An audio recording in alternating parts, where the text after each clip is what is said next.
collaboration that is not happening in other areas in Michigan. This program is fantastic, and every community will greatly benefit, especially our public safety and first responders. And what this does is it allows every agency in the county to communicate with each other, because right now that doesn't happen. This is what I believe is the second county in the entire state for this to occur, and not asking for any additional tax dollars to cover this $8 million investment. So thank you. Thank you very much for sharing, Vice Chair Pro Tem. If I can add to that, Chair, thank you, Commissioner Duluth. You summed it up very well. Jeff sent us a good letter on that, but it's something that we need to be mindful of, that communications is key to anything that we do in police, fire, emergency medical response to our citizens across the county. And this has been a 2-year project, and our central dispatch is borne a great deal of work on making sure that this happens. And they got the job done, and you folks voted on it. And I think all of our emergency responders will benefit, and our communities are going to benefit greatly from this. And it's something to take serious note of. Thank you. Thank you. Commissioner Gisler. Yes, thank you, Chair. Thanks for reading that, Dale. I used to sit on the Consolidated Dispatch, and I learned a lot while I was there. But the one thing I really came away with was, boy, did we make a good decision when we picked Jeff up. I'm not sure where he was, but he'd been in the same position in a couple or three other counties. And when we plucked him, that was a great find. I take my hat off to all the committee members current, and I take my hat off to the people that were responsible for hiring Jeff. He's as good as they get. Thank you. Thank you. Are there any other communications? Vice Chair Pro Tem. Thank you, Chair. Myself and Vice Chair and yourself we met with the Sheriff's Department recently about the contract services that we provide throughout Kalamazoo County to many of the various organizations. And we are looking at the actual costs incurred by those other jurisdictions that currently pay for law enforcement through the county. And I think it was a very good conversation. We are trying to hammer out real costs and not real costs, so that it's a fair amount of the fair price that those folks pay. They currently are paying quite a bit for law enforcement, better part of almost $2 million. It comes from like Comstock, Oshtemo, Pavilion, Texas, Gull Lake, Galesburg, Augusta, and Climax Scott schools, and Comstock schools. So we want to make sure it's fair for them and fair for our taxpayers, and making sure that the services that they get are paid for and in full, as this board has talked about for many, many years now. So just want to bring that up, that we are working on that with our sheriff and with our with all these entities that we contract with. Thank you. Thank you. Are there any other communications, Commissioner Gisler? Yes. I agree that that's what's fair is fair. On the other hand, the airport authority is going to go with a private security firm. They just simply can't afford within their existing budget to pay for the increase that'll be coming from the sheriff's deputies, or I think there's an officer maybe that's part of it too. So we'll have to see how that goes, because the firm that will be doing the security at the airport now will have no arrest capability. They won't carry weapons, but they'll wear nice uniforms that probably would spook most of us into cooperating with whatever they say. And I think they may also be typically firemen or ex-firemen, so they're probably pretty big guys. Thank you. Thank you. And just to clarify that, change is sort of unrelated to the contract discussions, and I was not, able to attend that meeting, but we'll have more that comes forward, as the sheriff's, department or sheriff's office rather negotiates those contracts. All right, any other communications? Commissioner Morales? Thank you, Chair. So I have some communication from the best sorority in the whole wide world, Delta Sigma Theta Sorority Incorporated. I am biased with this, but the Kalamazoo alumni chapter of Delta Sigma Theta has invited us to a local issues roundtable. It'll take place on April 18 at 7 p.m. They are asking that we confirm participation by Monday, April 15. It's in our emails. Thank you. Thank you very much. Any others? Can you give those dates? All right. Oh, yes. All right, seeing none, let's move on to item 6, approval of our minutes. Entertain a motion for approval of March 3rd, Committee of the Whole and regular meeting minutes. Motion is made by Vice Chair Taylor, supported by Vice Chair Pro Tem Hepler. Any further discussion? All those in favor signify by saying aye. Aye. Any opposed? That motion carries. Let's go to item 7, approval of the agenda. I have a couple of amendments to the agenda. I'm going to move item 2026-394 under administration to non-consent. And then also moving that one because I need to abstain. And then item 2026-393, request of appointment to Environmental Health Advisory Council.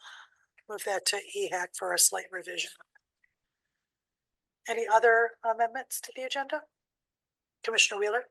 I was just wondering, maybe administration or council can guide us. Do we need to add an item for what we discussed in closed session? It's under human resources. Okay, sorry, I missed it. Any other changes to the agenda? All right, I entertain a motion for approval of the agenda as amended. Motion is made by Commissioner Morales, supported by Commissioner Wheeler.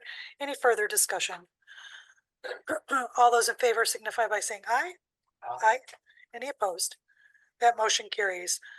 We'll go to item 8. That's an opportunity for presentations. We have none scheduled at this session. Item 9 is for public hearings. We also have none scheduled at this time. And that brings us to item 10, which is our first opportunity in this session for public comment. Public comment can be made in person or by phone. Pardon me, by calling 855-925-2801 and enter meeting code 10748, and then press *3 to join the queue. If you wish to speak during both public comment periods, you must press *3 again at any time after the first public comment period ends. This is the first opportunity to address the board for up to 3 minutes in a professional and respectful manner on any topic. Once you're recognized, please share your name and where you're from. Do we have anybody who would like to join us for public comment?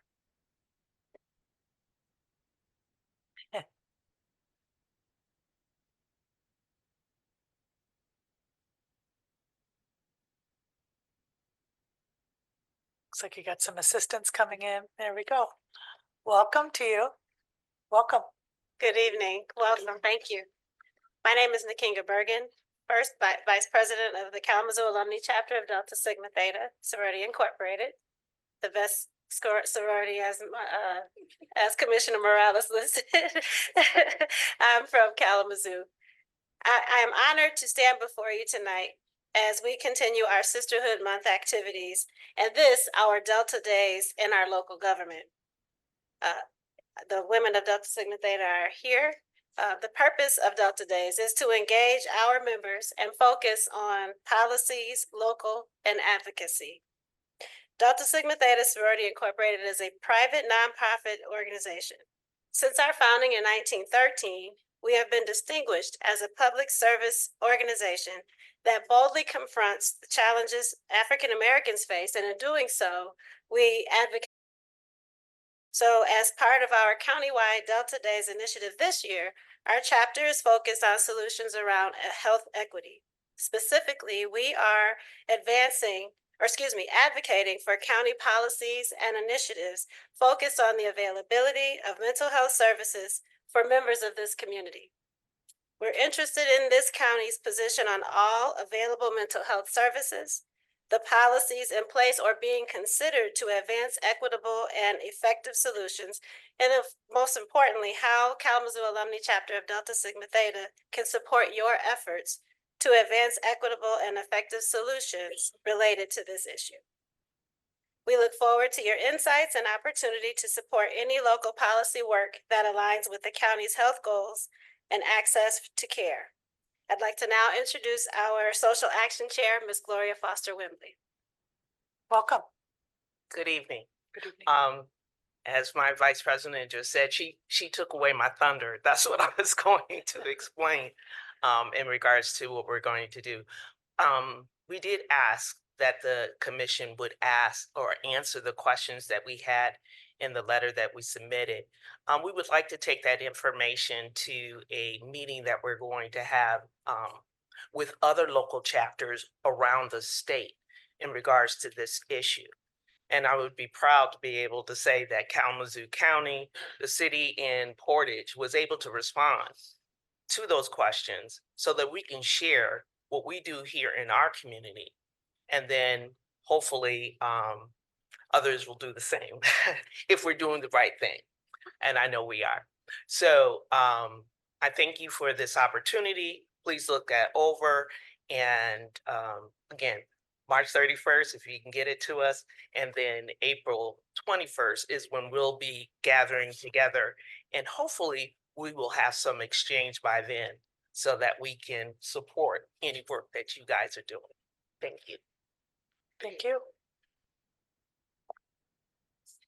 Great, thank you very much. Yep, welcome. Thank you. Hello. I'm Sherry Opelka, a resident of Kalamazoo County. I'm having a little trouble hearing, so I'm not sure I'm coming forward at the right time. The issue that I want to speak to is about Americans for Citizens voting. And I understand that the commission is considering a resolution on that matter. Am I at the right time here? Okay. So I am trained as a circulator for petition gathering and on another matter. So I'm very familiar with what's the protocol for that. And I have two concerns about that effort by Americans for Citizens voting. The first one is that it is going to limit voting and it's constructed in such a way that it will disenfranchise many voters. The second, and that's part of the bill that can be read. The second concern I have that I want to speak to as a circulator for petitions is that I have observed those circulators and I've overheard how they are speaking to voters, and I'm quite concerned because they are lying to voters. But it's a lie by omission. They are presenting a very small nugget of that initiative as the whole thing, and they're not telling voters the truth about what the rest of it would do. So I submit that for your consideration. I am in favor of a resolution opposing that initiative. Thank you. Thank you, Sherry. Is there anyone else wishing to share public comment?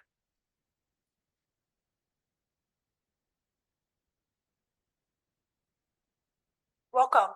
Thank you. Good evening, everyone. My name is Reed Williams. I am board secretary of the Local Journalism Foundation of Kalamazoo County, which operates Now Kalamazoo, a nonprofit community news service, if you're not familiar with it, where I also serve as director of civic engagement.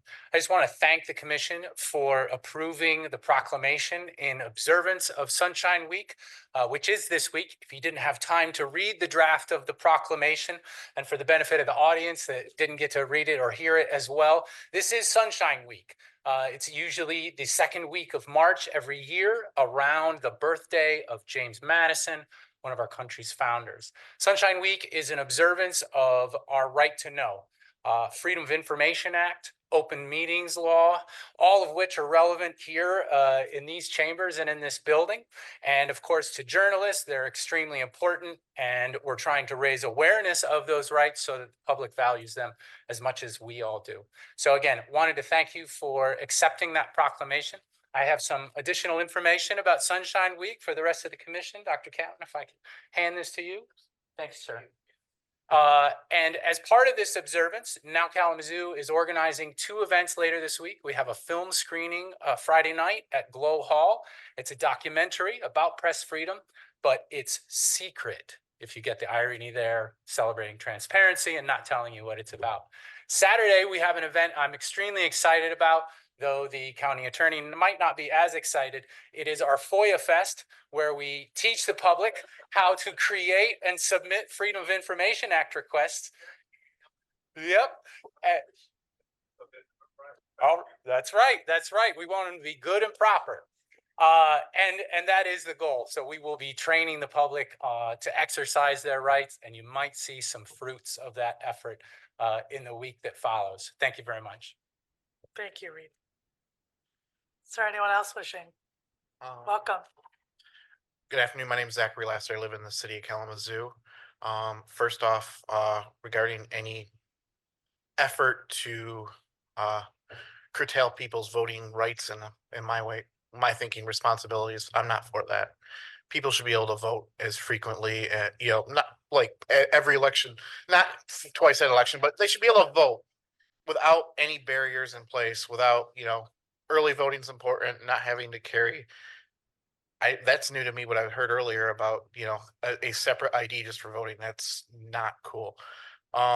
Second off, I think we're celebrating Sunshine Week, government transparency. We're having meetings where we're intentionally excluding people that are required to use elevators at this point. I'm just going to say it, the irony. Third, I want to apologize to Lou. I think your tie is very nice. And I accept your apology. And would you like to go to FOIA Fest with me on Saturday? You sure? Okay. Lovely, thank you. Are there any additional public comments? Administrator, do we have anyone online? Okay, thank you. All right, with that, we're going to close our first public comment period. And we're going to move to the adoption of the consent agenda. Commissioner Wheeler. Thank you, Chair. I move that the consent agenda items be voted on at one time by roll call vote and be considered as a consent agenda by the board. Motion was made by Commissioner Wheeler and supported by Vice Chair Pro Tem Hepler for the approval of the consent agenda. Any further discussion? Seeing none, clerk, will you please call the roll? Commissioner Ray? Yes. Chair Strebs? Yes. Vice Chair Taylor? Yes. Commissioner Wheeler? Yes. Commissioner DeLu? Yes. Commissioner Gisler? Yes. Vice Chair Pro Tem Hepler? Yes. Commissioner Mazer? Yes. Commissioner Morales? Yes. 9 yes. Thank you. That motion carries. All right.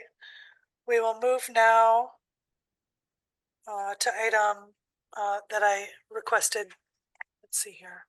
Let's go. I'm sorry. First, item 12, unfinished business and general orders. We have none. Item 13, new business non-consent. We'll take up first item 2026-396. The request for approval to authorize subcontractor selections for the 440 North Church Street parking garage construction project as recommended by the Kalamazoo County Building Authority. All right. I'll take them up after. I'll take this one that was on the agenda first. Vice Chair Pro Tem. I would make a motion to approve that or to move that forward. Request for approval to move the authorization of the subcontractor. Okay. We need a motion to engage in. Okay, thank you. So there's a motion from Vice Chair Pro Tem Hepler, supported by Vice Chair Taylor, for the presented by the Kalamazoo County Building Authority. Okay, so let's open some discussion. Anybody want to lead it? Commissioner DeLue. Well, I don't know what category you wanted to start with. I know there were 3 questionable categories. I'm going to start with the electrical. As you know, Miller Davis recommended a local company, Esper Electric, whereas the authority board recommended Martel Electric. Esper Electric is a local Kalamazoo company located in Oshtemo Township. They've been there in business for 42 years. They have 70 local employees who live in our community that work for them. They submitted a bid that is $120,000 lower than Martel Electric.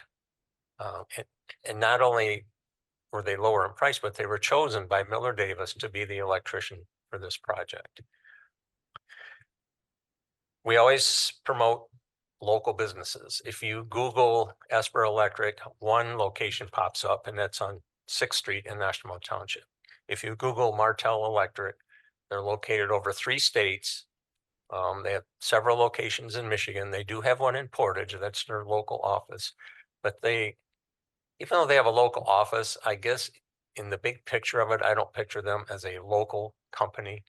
And I'm just curious as to why the authority board would recommend a company that's I don't consider totally local, like Esper Electric, and the bid was $120,000 higher. And so I would certainly like to see this changed to our local company with the lower bid, recommended by Miller Davis, our contractor. Thank you, Commissioner DeLue.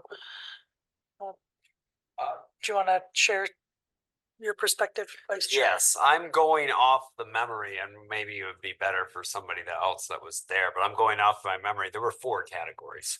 It was, I'm going to go through here. Concrete unit masonry. It was electrical. It was also fire suppression was a different one, but there were 3 that Miller Davis changed their recommendations to after consultation with the building authority. The 3 they changed their recommendations to were concrete unit masonry, general trades, and electrical. And then the 4th one was fire suppression. And then there was also some pushback from earth retention with a local company, non-local company, but that was 100% difference. That was a 368 versus 780. So, and they were using different methods. But my understanding of the electrical one, and I could get this wrong, but was that it was a manpower issue. That's what I had in my notes. After that, I think we'd have to talk to probably somebody from either building authority but I've got manpower as in my notes. Thank you, Vice Chair. So I just want to seek some clarification. Review the materials within the packet. My understanding was that there's a recommendation from Miller Davis that comes forward that includes Martel Electric, and it does not. Can you please clarify for me, Administrator? Absolutely. Thank you, Chair, Vice Chair Pro Tem, Commissioners, audience. So in the packet, I just want to kind of reorient us or orient us rather. So on March 11th, what happened is that the Kalamazoo County Building Authority met in 207A, and they convened to review a recommended subcontractor awards for the parking garage that Miller Davis produced. And they presented that recommended list of subcontractors. So the first item under this item in the packet is the sort of the unmodified list that Miller Davis presented to that body. So during that meeting, the building authority members engaged in a comprehensive review of that subcontractor list and then requested clarification regarding some of the methodology used that Miller Davis employed to select the recommended vendors. Miller Davis then explained that its primary responsibility was to ensure a competitive bidding process to recommend the lowest, best, and responsible bidder, ensuring fiscal stewardship and compliance with procurement standards. Albeit were not quite the county standards as we've already discussed during the cow. Okay. So then the building authority also discussed the importance of local subcontractor participation, particularly that local vendors may be located in Kalamazoo County or those contiguous to Kalamazoo County. Some vendors express, or some members of the building authority express interest in elevating local preference in circumstances where the cost between the local and a non-local subcontractor was relatively minimal. And so we noticed that in some of them, for example, general trades, the low was not a local company, but then Miller Davis themselves actually submitted a bid for general trades. It was $2,000 off. So very minimal, I believe it was, it's less than 1%. So then county administration in that discussion advised caution against adopting an arbitrary or undefined local preference threshold during the subcontractor selection process, because we want to ensure that when we're having these discussions that there is clear policy, and there isn't anything today that has that. So so then we recommended that the county consider establishing a more formal procurement guardrails in the future so that the construction managers and subcontractors clearly understand the county's expectations regarding local preference. So as an example, we suggested at the time during the meeting that future guidance policy could provide that if a local subcontractor's bid falls within a range of 5 to 10% of the lowest bid submitted by a non-local subcontractor, then the construction manager may be directed to recommend the local subcontractor, provided all of the other qualifications and conditions remained equal. Okay, so that framework seemed to resonate when I sat there in the room. That framework seemed to resonate with the building authority members and was informally reflected in several of those adjustments that Vice Chair Taylor just recited during this meeting. So in most cases, the building authority supported selecting a local subcontractor or not local subcontractor. The bid differences were well within that 10% range of the lowest bid. These changes occurred within the following subcontractor categories. It was concrete masonry, as Vice Chair indicated. It was general trades, which is the Miller Davis, and then electrical, although that was pretty reluctant. And in my recollection of that conversation, it wasn't anything that was articulated from Miller Davis, but rather building authority members indicating that it may be a capacity issue among the two subcontractors that submitted a bid that were quite close to one another. There was also discussion about the fire suppression. And so despite presenting a bid for the lowest subcontractor, the building authority suggested that, that there was a bid in there from, I think it's Shambaugh, about 25% increase from the lowest bid. So it's about a $240,000 increase. And so obviously administration expressed concern regarding that adjustment because it exceeds the formal or the informal cost threshold that we discussed during that meeting. And then so what I'll add additionally, I would say, while the proposed change still was still in while the proposed change would still keep the overall project within the approved construction budget, just recognizing that a $240,000 change is significant, we emphasize that taxpayer resources must be stewarded responsibly, noting that every tax dollar can only be spent once. And so I really said the savings within this project, recognizing that originally the budget we estimated was going to be about $33 million for this project, and it came in at about 26 to 28-ish million. Those savings could be put towards or redirected to other infrastructure and capital projects that we have. We know we have to build a new jail. We know we may have to expand the courts to afford new judgeships to the bench, that sort of thing. So we know that those savings could be redirected. And then additionally, I say it's important to note that subcontractor selection was conducted through a competitive bid process that Miller Davis stewarded, designed to ensure fairness, transparency, and cost efficiency. So what you have before you are 3 iterations of I would call it a guaranteed maximum price that Miller Davis can put forward. The one that was unmodified by the building authority. So that's what they presented. And that's what Miller Davis, that's through their entire process that was stewarded by them. And then you have two other iterations, one that both of those other two iterations include Martell. So both of those include Martell, but then the one iteration includes the modification to accept the total fire, which does not increase the project by the additional 240,000. Then the other one accepts Shambaugh, which increases it by $240,000 more. So you have three versions, the one unmodified and then the two that are modified by the building authority. So I hope that provides some additional clarity. Thank you, Administrator. So just some additional clarification. Of the three, we have Miller Davis presented their unmodified recommendation. And then the second option, the first modified recommendation, they also support that as well, correct? And they met and had the dialogue with the building authority. Yeah, so that's a great question. I don't want, so I know I have Miller Davis here, and so I don't want to speak for them. I would say that I would think that Miller Davis would prefer that the board accept the unmodified recommended subcontractors list that was presented to the building authority prior to modifications, but I would rather them speak for themselves. Yeah, I would welcome them to, would you like to join us and share insight?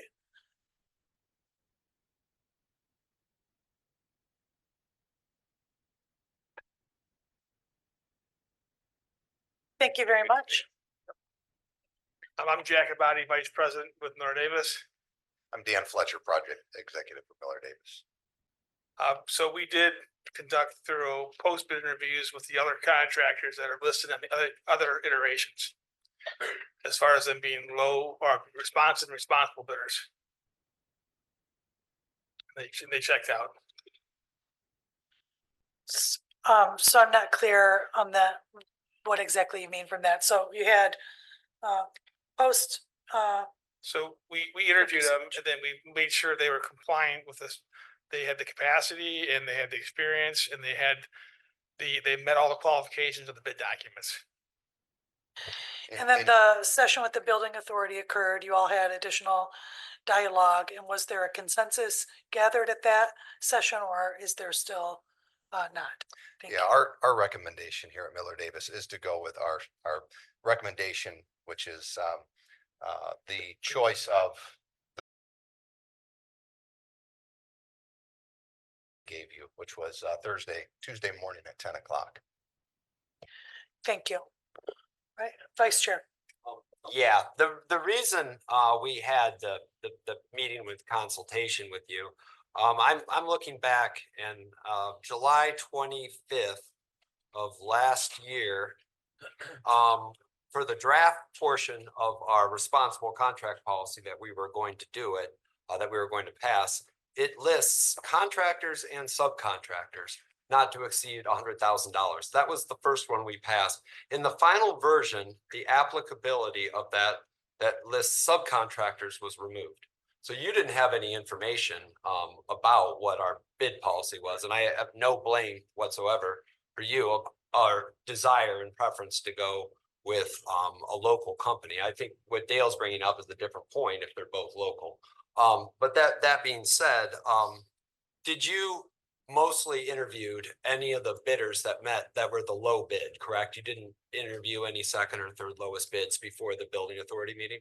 There were a few categories where we did jump to the second, and that was due to the first low bidder withdrawing their proposal due to an incomplete scope. Well, I'm going to state this again. If the people building our buildings aren't paid a living wage, then we shouldn't be building the buildings. I feel very strongly on that. How we spend our dollars as a governmental entity displays our values. I appreciate very much your flexibility in that, and quite frankly, nothing to do with what you, our guys, are trying to do. You're trying to build a parking garage, and I appreciate that. But I think this is a decision that this board has to decide. We didn't follow our policy that we passed on September 25th. So we had to adjust and make an amendments to not have a 12-week delay in our project by going through a whole new subcontractor bid policy. So this was the best choice I think that we had. Commissioner DeLue's question about the locality of Esper versus just dealing with the electrical one, Esper versus what was it, Martel? What they're looking at here, I see that they're both local. I didn't have that on there before, or they're listed as both local here. It was a capacity issue that the building authority had? I'm trying to remember from that meeting. We discussed so many different things. Yeah, that is correct. That was the concern that was brought up by the building authority. But during our post bid with Esper, just to be clear, there was no indication that there was a staffing issue or a concern with meeting or exceeding the milestone schedules that was put forth in our front end documents. I have Commissioner Ray and then Commissioner Morales. Thank you, Chair. So I just want to point out where we talked about in the first meeting about it not being necessary for the building authority to review and recommend subcontractor selections. I understand that we didn't follow the policy the first time, but I don't think that we need to wing it. Like, we're still at a place where we can follow what we're putting in place, and that being allowing the contractor to select the subcontractors. I think that makes the most sense, and I would support that. Thank you. Commissioner Morales? And so with that, the contractor is selecting Martel over Esper due to capacity. That is incorrect. So Esper over Martel, which Esper is the local entity here, and Martel is saying it's local, but have different entities throughout different states, correct? Correct. So Okay. Tuesday morning, we had our meeting with the building authority.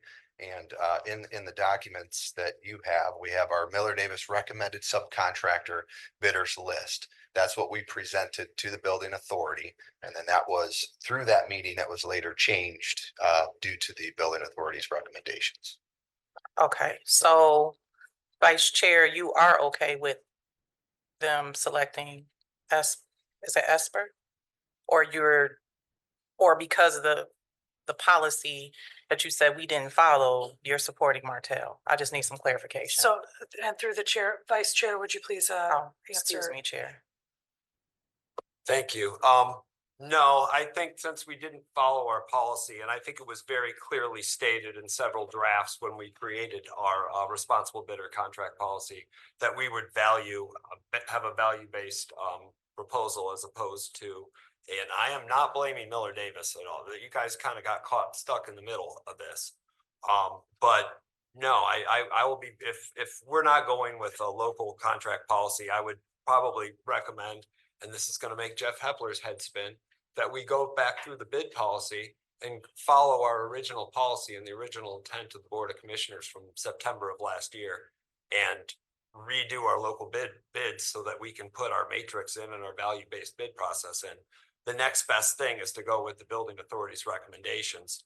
But yeah, if we don't go with the 240,000 for fire suppression, that's not a hill I'm going to die on, because that is a substantial, as the administrator said, that is a substantial 20% increase. But the ones that are 1% and 3% and 10%, I am curious as to the electrical portion of it that Dale brought up. But I mean, as far as I'm concerned, we hashed this out with the building authority, and we hashed it out with Miller Davis. I would go with their second recommendation list, the one that was altered after their original recommendation. Otherwise, I'll be voting no.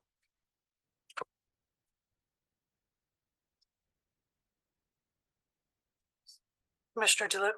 Yeah, so you recommend, and I'm being very specific here since I'm talking about Esper electric. So you recommend Esper, the building authority recommends Martel, and then your second proposal is, okay, we'll go with Martel.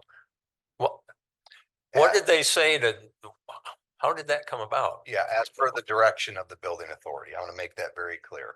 Miller Davis supports the initial recommended bidders list, but per the direction of the building authority, we made those changes and submitted them. Okay, so it almost sounds like you didn't make the decision, you just went with what they said. Correct. Administrator? Chair, thank you. I just wanted to also add a point of clarity.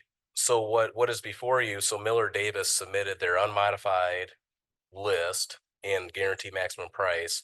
However, the process was, and that was adopted by the building authority, was to recommend an action to this board, to the Board of Commissioners. So what you have before you, the two iterations you have before you beyond what Miller Davis prepared are the two versions of the guarantee maximum price, the subcontractors list that the building authority approved. It's not something that Miller Davis is necessarily supporting. The building authorities put those together for the board to consider those for approval. Thank you for that clarification. Is there a member of the building authority that'd like to speak? Will you come forward, please? Thank you, Miller Davis. Welcome. Will you turn your mic on? Thank you, Ken. There you go. Good afternoon. Ken Wilcutt, President of the Building Authority. What part of this, I guess I'll just start with this. When we convened on the bid proposal that Miller Davis was presenting, we knew that they did not vet the contractors per the county's vetting process. So through going through the process as a building authority, how we, and what the matrices we used to qualify Miller Davis, we took those without doing a complete spreadsheet on each one of these contractors. We looked at them and we knew that there were 3 contractors that we would change if they were to meet the same metrics that Miller Davis met for this project. And we recommended those three contractors be changed. Now, when we get to the fire protection, the distance between the low that they selected, I don't remember the name of the contractor, to Shambaugh/Haroon, which is a local contractor, local employees here in county, have been for 100 years. That distance was $200 some thousand. Was it like 100% increase or exactly? I don't remember the number exactly. We couldn't justify using that matrix to even get close to bringing that to for you to recommend them to be switched. So when we look again, when we go back to the matrix that we used to qualify Miller Davis for this project, that's the recommendation of the 3 contractors that we asked to be changed for your consideration. Commissioner Gisler. Thank you for your last comment. For our consideration. That's correct. Yes, sir. We don't have to accept it. I work for you, so yes. Excellent. Thank you. Commissioner Ray. Thank you, Chair. So I just have a clarifying question. When we talk about, or when you say, through the chair, that you all vetted the subcontractors based on the county's policy and matrix, are you referring to the same county policy and matrix that was just said we didn't use for this process? Ken, will you? That is respond? correct. Thank you. These subcontractors were not validated through the contractors, the county's process.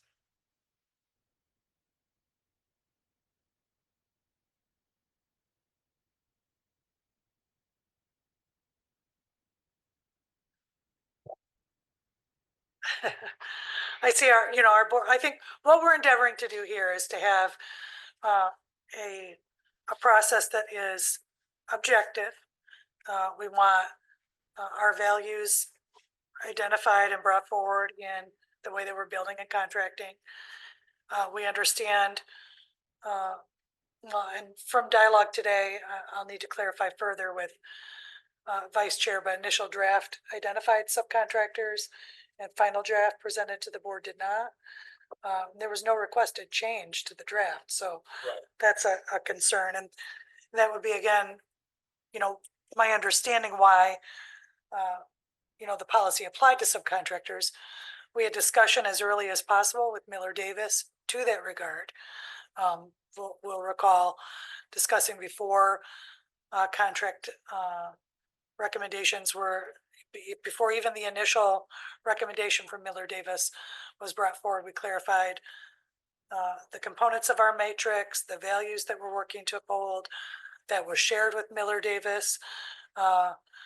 After we clarified with administration, it's not a proprietary document. It could be shared broadly with them so that they could use it for evaluation.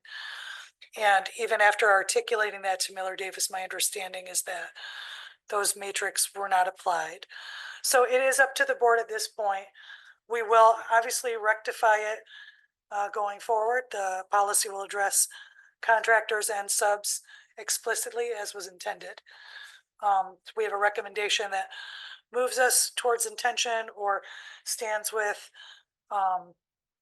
you know, the shortcoming of the policy as is. That's the determination of the board. Okay, Commissioner Mazur.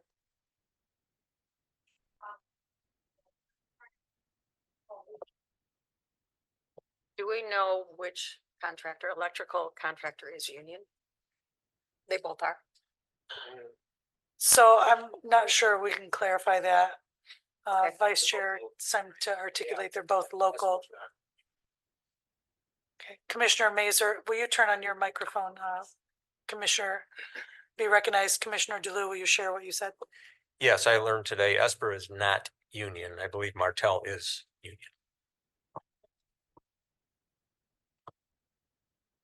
Vice Chair. Does Esper have an apprenticeship program?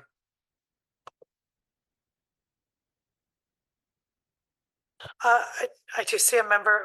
Would you like to come forward and be recognized? Please come forward to be recognized.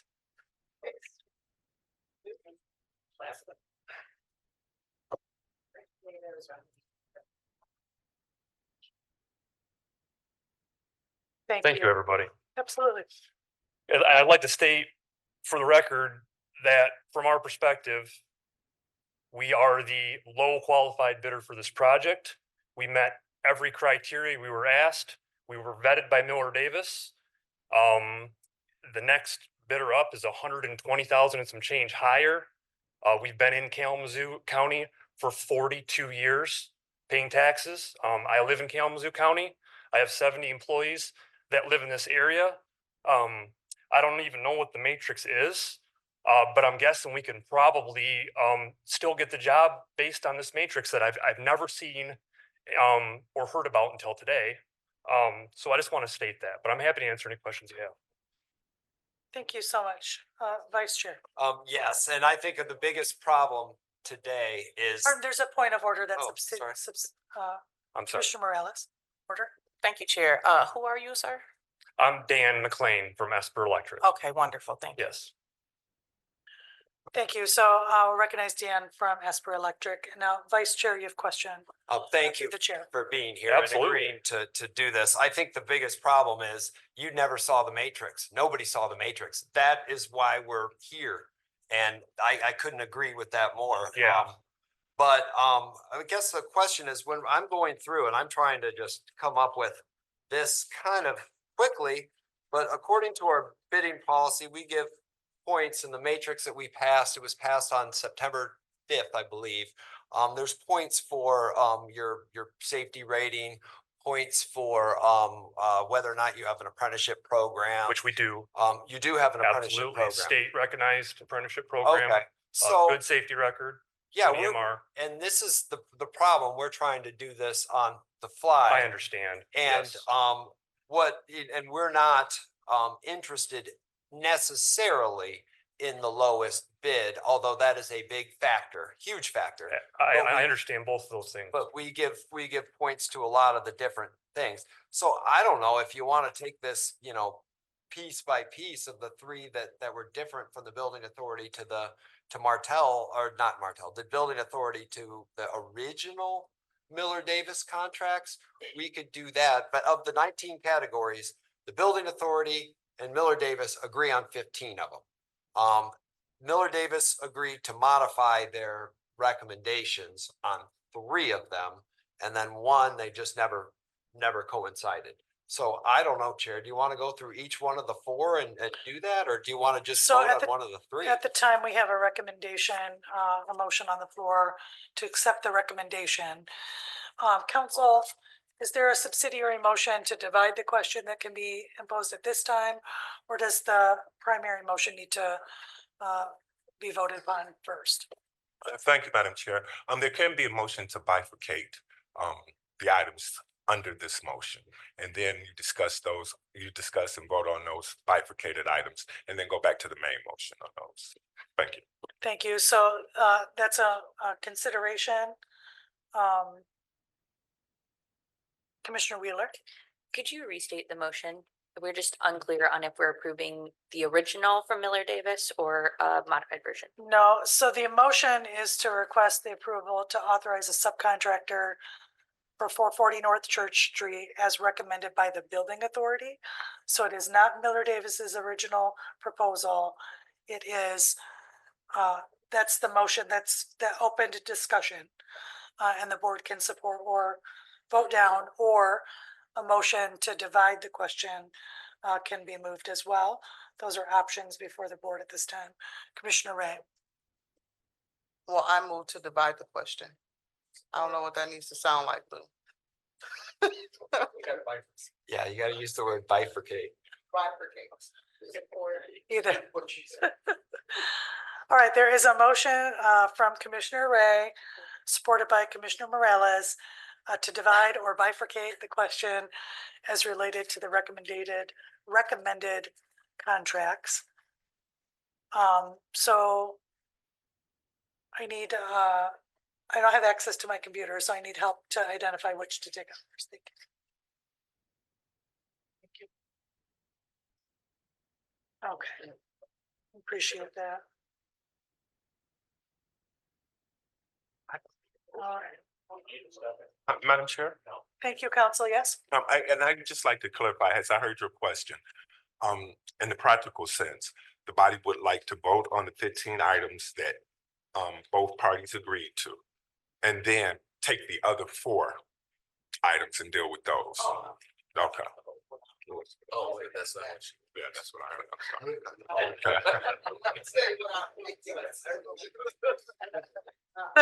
Okay, well, let me try that. Council has clarified. I'm hearing that is not the intention of the maker of the motion. You wish to rescind the motion? Yes.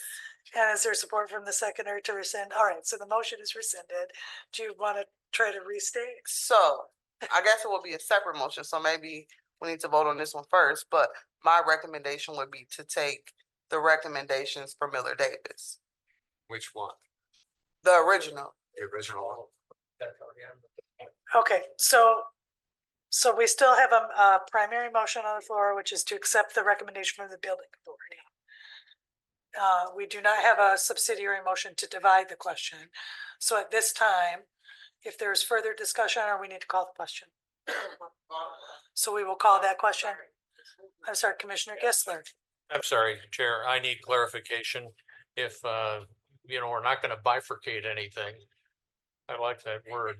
Are we now talking about the original volume 1, number 1 that Miller Davis put forward to the building committee, and then the building committee did some adjusting to it? So not at this time. So the motion that has been moved that opened our dialogue is to accept the amended recommendation presented by the building authority. So this is not the recommendation initially provided by Miller Davis, but the one provided by the building authority, which amends 4 of the contracts. Commissioner Wheeler. I'll just say this up front. I agree with what Commissioner Ray is saying.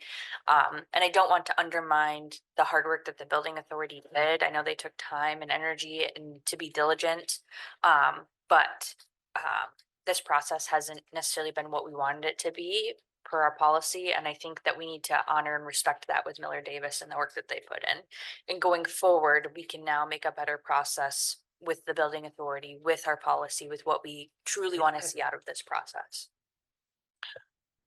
Vice Chair, and I'd like to move this forward. Okay, I will say if we move forward to this will be the most anti-union vote that this county commission has taken in the last 20 years. This is the most Pardon me. anti-labor, anti-working families vote that this commission has taken in the last 20 years.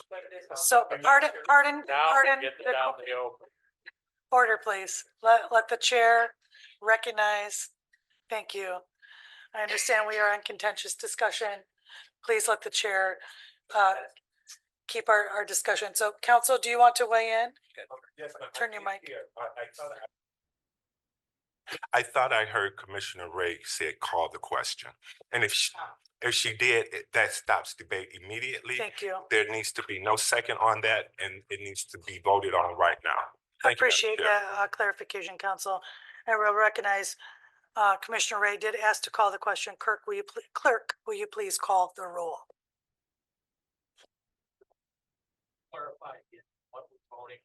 I can clarify the motion that is standing. This is to approve the recommendation put forth by the building authority, not the original. That's correct. Clerk? Chair Strubs, No. Vice Chair Taylor, No. Commissioner Wheeler, No. Commissioner DeLu, No. Commissioner Gisler, No. Vice Chair Pro Tem Hepler, No. Commissioner Mazer, Commissioner Morales, No. Commissioner Ray. No. No yeses. Okay, that motion fails. All right. Commissioner Ray? So I move that we approve to authorize the subcontractor selections for the 440 North Church Street parking garage construction project as recommended by Miller Davis. Motion is made by Commissioner Ray, supported by Vice Chair Pro Tem Hepler, to approve the recommendation presented by Miller Davis. Discussion. Vice Chair. Yeah, when we passed our responsible bidder policy, we removed a barrier for anybody to bid. Any company can bid regardless of whether or not you're a responsible bidder or not. We didn't need that anymore because we had a responsible bidder policy that we passed in September. We never used that policy. So what ended up happening is we didn't even have the old policy that we had to make sure that responsible bidders were bidding on this project. What we had, and I'm sure Esper Electric used to be a member of that. They were, so I'm not as concerned about the Esper Electric aspect of it. What I'm concerned about is in July, in September, in August, we've had constantly meetings, and I'm going through the meeting notes of our responsible bidder contract policy, our ad hoc committee, where we talk about contractors and subcontractors that being a part of this policy. And then for some reason, it was removed in September, and it just said anything over $100,000. And so it could be interpretation that we worked 3 years to create a policy that we'd use once every other year, which doesn't make any sense to me. It has to be on subcontract policy. Otherwise, why would we have done that? So now, not only did we not go with we went with a system that we haven't had since the 1980s, because we didn't even have responsible bidder lists that were bidding on this. Anybody could bid on this. So I'm thinking by not going through that vetting process that we asked or that board leadership, and I guess administration was in the room, that we asked them to go through and look at this and try to do it in the spirit, at the very least, of the vein that we did. This to me is just, it's wasting taxpayer dollars on the extreme low bid for low quality of work. We're walking into the same situation we did when we built that courthouse next door. And in my opinion, this is a huge, colossal mistake by this board. So if we go with the original motion of the thing, I would like to bifurcate it. And I'd like to have a conversation with Esper about their apprenticeship program. I didn't know that. I thought that you both were union. I didn't know one was union, one was not. I just care about an apprenticeship program and safety. But I'd like to make a motion to bifurcate the question. So motion. No, the motion, there's a main motion now and vice chair is requested to bifurcate that motion. I will support. So motion made by Vice Chair Taylor, supported by Chair Strabs to bifurcate discussion on the contract awards. Clerk, will you call a roll, please? Madam Chair, Council. I'm sorry, and I apologize.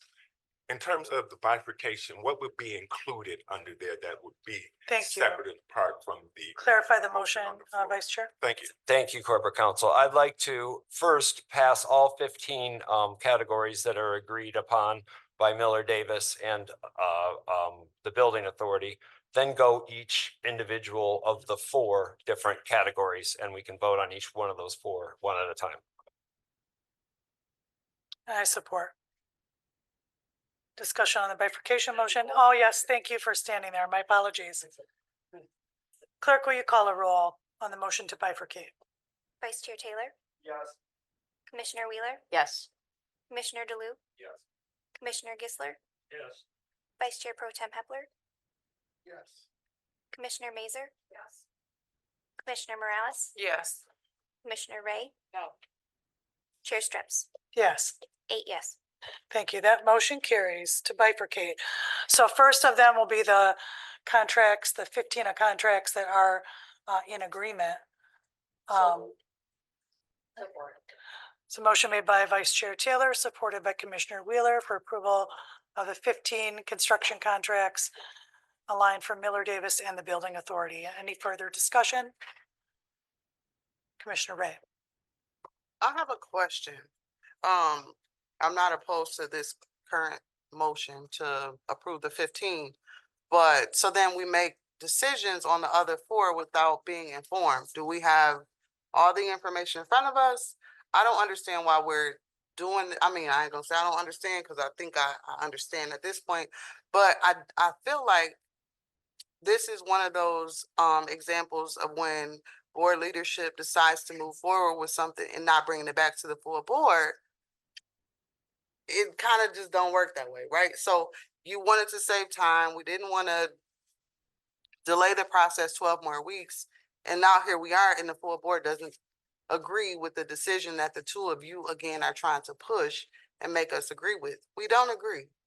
So I don't think that we need to continue to waste time with this because some folks want whoever to get a contract. I think this is a big waste of time. And do we have all of the information to make a decision on the other 4? A motion to table consideration is also one that can be considered. That was my question. Your question is whether you have all of the information that you need to make your decision. On the 4, do we have You would go ahead, Commissioner Ray.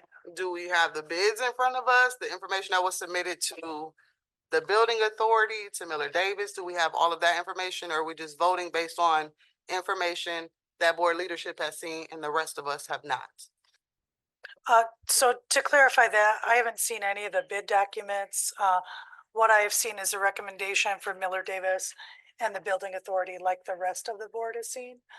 That is the information that's been shared. Vice Chair shared discussion from the Building Authority meeting, which he attended, but I did not attend that meeting. Commissioner Morales. And I just want to be clear that, putting a stain on the board, acting like we don't support unions, that's not true. It's just in this particular situation, this local company is not a union. And so I think it's dangerous to say stuff like that and to say we're at risk at a county because we are trying to choose someone local that's qualified. That's what we're supposed to do. I don't, we got hammered one time because we amended something and people came for us saying that we didn't support unions. I support a union. I'm an educator. So, I like to caution some of the authoritative language that we put out there to the community and act like we're putting a stain on who we choose. When we did the judicial building, we sat and let that contractor or whatever his title is sit for 4 months and not tell us that he wasn't doing work. So, I think to Commissioner Ray's point, there again are some things that are being discussed in board leadership, whether you saw the contracts or not, this still feels forced. And I am for the folks, if Miller Davis is the ones who are on the front lines doing this, then, and I respect the board authority, but to come back and say, okay, we're chopping this and we're gonna go with these 4, and then now it looks like we didn't make a good decision with our policy, you know, that just doesn't sit well with me for somebody else to get a contract like that. And I'm not gonna support that. So to the community, I will say for me, I love unions and I support them. On this one, I am gonna go local. So to clarify, the motion right now is the 15 contracts that the building authority and Miller Davis are in agreement with. And we need to take an up and down vote on that. The others are bifurcated and we can have discussion on them. Commissioner Gisler. Thank you. This is an unusual position for me to be in. I completely concur with Monteez and with Tammy. Damn, who'd have thunk it? Anyway, basically my take on the whole thing is Miller Davis was selected as the general contractor. They selected their set of subcontractors. Why do we even bother diddling with that? I know the building authority wanted to diddle, and I think that's bad. I think we should just accept what our general contractor wanted to do in the way of selecting subs and get on with it. Thank you. Thank you, Commissioner Gisler. Vice Chair. I have to answer Commissioner Gisler's question, because if we don't, we're in violation of our own policies. We passed in September. Now, we can debate whether or not we meant subcontractors to be a part of this, but I can guarantee you everybody that attended those meetings and sat in that work group intended it to be applied to subcontractors. We had to come up with a situation and a system that how do you do it? And to Commissioner Ray's questions, no, all the information is in your packet that we got. The bids, what they were.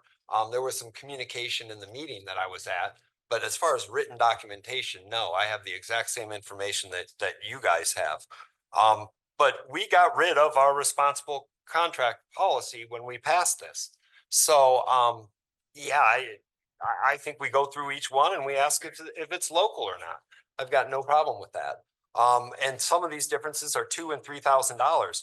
But the reason that we don't go with Miller Davis initial recommendations is because they didn't follow our policy. We never held them to account on the policies that we have already passed. So why, it's no fault of their own. They've done what they thought they were told to do. But what in reality is we are violating our policies that we passed on September 5th. That's why we're doing it this way. Madam Chair. Council. Thank you. It's been stated that Miller Davis was unaware of the policy and it was not applied. However, the policy is listed in the RFP. It may not be in the contract itself that you have to apply this to subcontractors, but it is clearly stated in the RFP that the county's Section 13 policy shall be followed. That includes the matrix.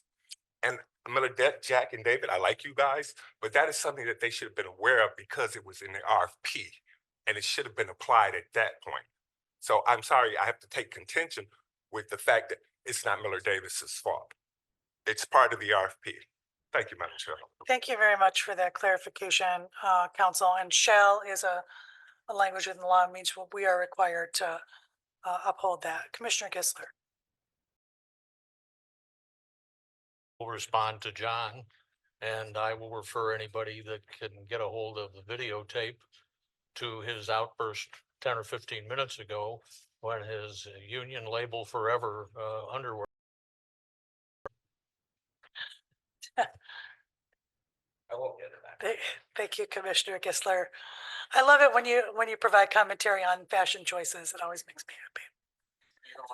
All right, so I'm going to call the question. We have before us the motion to approve the 15 contracts that are in agreement between Miller Davis and the building authority. Clerk, will you please call the roll? Commissioner Wheeler, Yes. Commissioner DeLuke, Yes. Commissioner Gisler, Yes. Vice Chair Pro Tem Hepler, Yes. Commissioner Mazer, Commissioner Morales, Yes. Commissioner Ray, Chair Strips, Yes. Vice Chair Taylor, Yes. 9 yes. All right, that motion carries. We have 15 of them done already. Look at that. All right, let's go to the next category. Can you open this computer for me? Administrator, will you provide me the next category of contract then? Yes, Chair. It is, I believe it's concrete unit masonry. Thank you. All right, so we'll take up recommendation for contract and masonry. I will entertain a motion. Commissioner Ray. I'm not looking to make a motion. I have a question. Is it possible for me to have these three printed out so I don't have to go back screen to screen to screen? I don't work well that way. Would commissioners like a recess? Can we take a recess so you can get the materials that you'd like to review? Yeah. All right, this time the board will be in a 15-minute recess.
All right, I'm gonna bring us back. All right, while we've been on recess, administration has provided the board with some printed documents. Administrator is asked to orient the board to highlighted items. Administrator? Yes, sorry, I was counting the subcategories. It appears there's actually 18, so I just spoke to council. We will need to amend that first motion because you all said 15, which would mean that we're left with 14 that would have been approved and then 4 to still consider. So I think that's first order of business, and then we can get on the orientation. Good. So, clerk, can you clarify, do you recall the maker and supporter of the motion?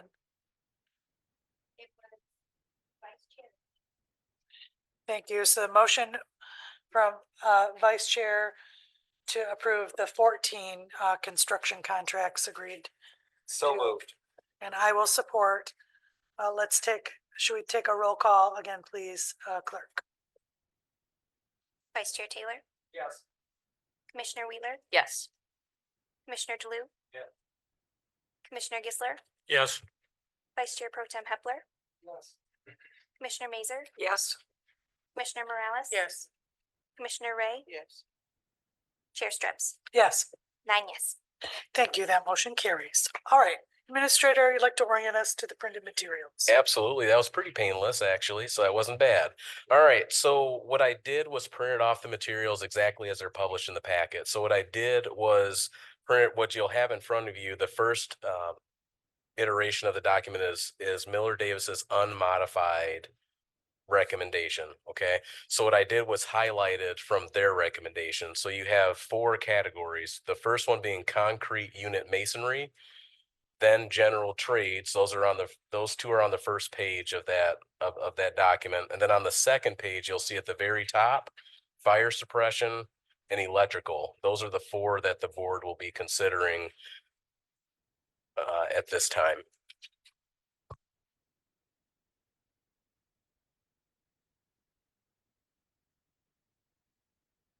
And then Chair, I'll actually additionally say that the last 2 pages then are Miller Davis's proposals. You'll see that the second page, or I guess in this case would be the third page, is the inclusion of total fire, but then you'll see that they adjusted to the Buildings Authority's recommendation to select Martell and then select Shambaugh and Sons for the fire suppression and then Martell for electric. You'll see in all the cases that Miller Davis then in all those, and without regard to the, or I say with exception of the Miller Davis unmodified recommendation, it would select for general trades Miller Davis, and for the concrete unit masonry, it's Bracy and Jar. So hopefully that kind of helps orient you to those changes.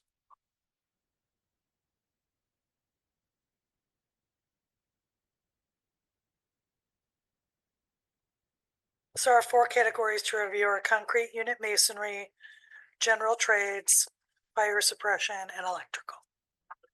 All right.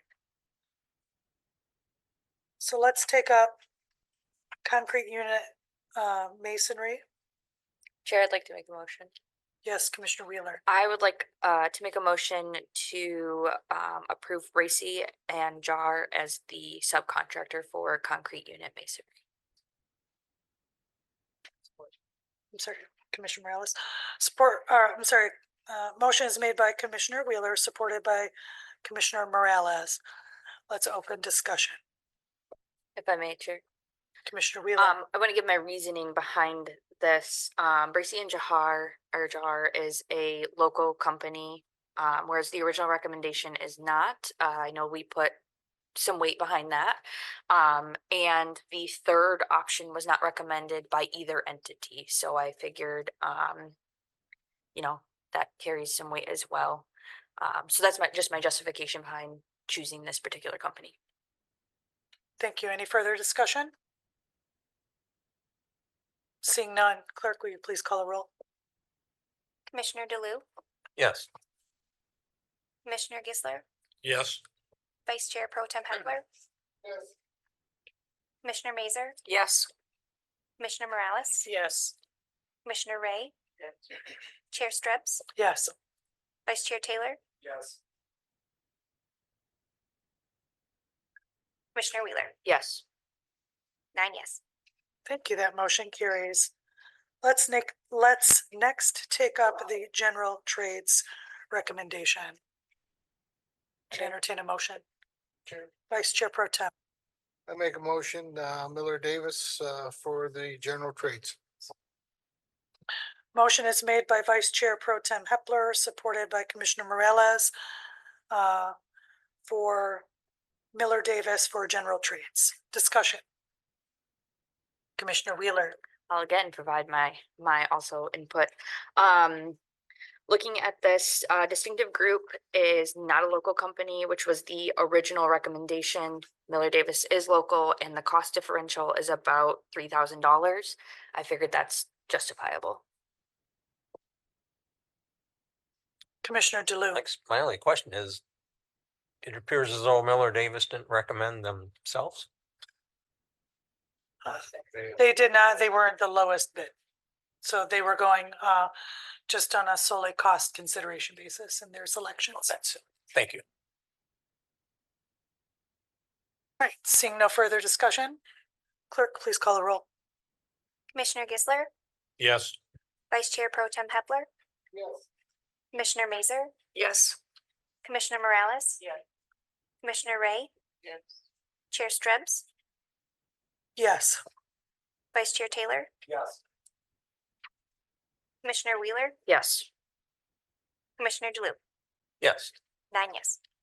Thank you. That motion carries. All right, next we will take up discussion on fire suppression. Commissioner Wheeler. I move that we approve total fire for the subcontractor for this. Motion is made by Commissioner Wheeler and supported by Vice Chair Pro Tem Hepler for total fire protection to receive the fire suppression contract. Discussion. Commissioner Wheeler. With this, the cost was huge. It was about $250,000. And going back to what Vice Chair Taylor said and trying to be good stewards of taxpayer dollars, I just couldn't justify that big of a difference. This is a big project, and we know we have many other projects coming down the pipeline, and being able to allocate those funds into other things, I think is going to be really important for us. Any further discussion? Vice Chair. Yeah, I agree with Commissioner Wheeler's recommendations on this. $240,000 is a large amount of money. That's about 25% price differential. Although fire suppression companies from Kalamazoo aren't really allowed to bid in Grand Rapids. But that being said, I do think that the price differential is large enough to justify going with a non-local company. Seeing no further discussion, Commissioner DeLue? Well, I guess my only comment on this is if we go with Esper Electric, we're going to be saving 120,000. So that kind of knocks this cost down a little bit. And this one is the fire suppression. correct, but I'm assuming or hoping in the future, if we change the electrical contractor, that we will save money on that end of the cost of the entire structure. And again, we've been talking local, and Grand Rapids fire protection is not local, but I just want to point that out. Thank you. Any further discussion? All right, seeing none, clerk, please call the roll. Vice Chair Pro Tem Hepler, Yes. Commissioner Mazer, Yes. Commissioner Morales, Yes. Commissioner Ray, Yes. Chair Strips, Yes. Vice Chair Taylor, Yes. Commissioner Wheeler, Yes. Commissioner DeLue, I'm going to vote no on that. Commissioner Gisler. Yes. 8 yes. Thank you. That motion carries. Now we'll take up the consideration of the electrical contract. Commissioner Wheeler. I will yield to Commissioner DeLue through the chair. Commissioner DeLue. Thank you. I'd like to make a motion to approve Esper Electric for the electrical contractor for the parking garage. Motion made by Commissioner DeLu, supported by Commissioner Morales to support Esper Electric for the electrical contract. Discussion. Commissioner Wheeler. It's me again. Yeah, again, the justification, Esper is local, and there's a somewhat of a cost differential as well behind this justification.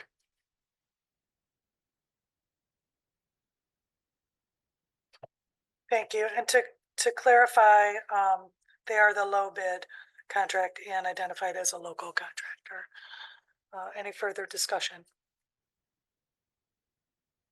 All right, seeing none, clerk, will you please call the roll? Commissioner Mazer, Yes. Commissioner Morales, Yes. Commissioner Ray, Yes. Chair Strebs, Yes. Vice Chair Taylor, Yes.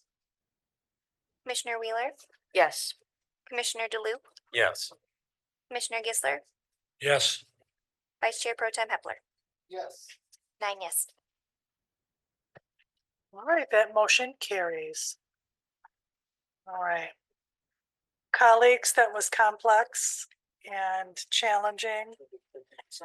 And I appreciate the dialogue and the effort and all of those involved as we're trying to work ahead efficiently as possible. All right. We have a couple of items that were removed from consent agenda. First being item 2026-394, request for approval to adopt a resolution terminating ARPA project string, establishing a new ARPA project string to support winter unhoused solutions, transferring the remaining balance to support boardroom and conference room technology upgrades. I'd entertain a motion.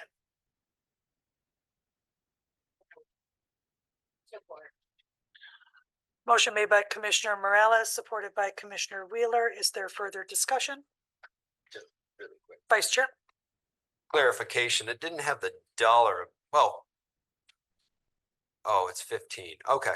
Yeah, never mind. I got it answered. Thank you. They sent me back an email.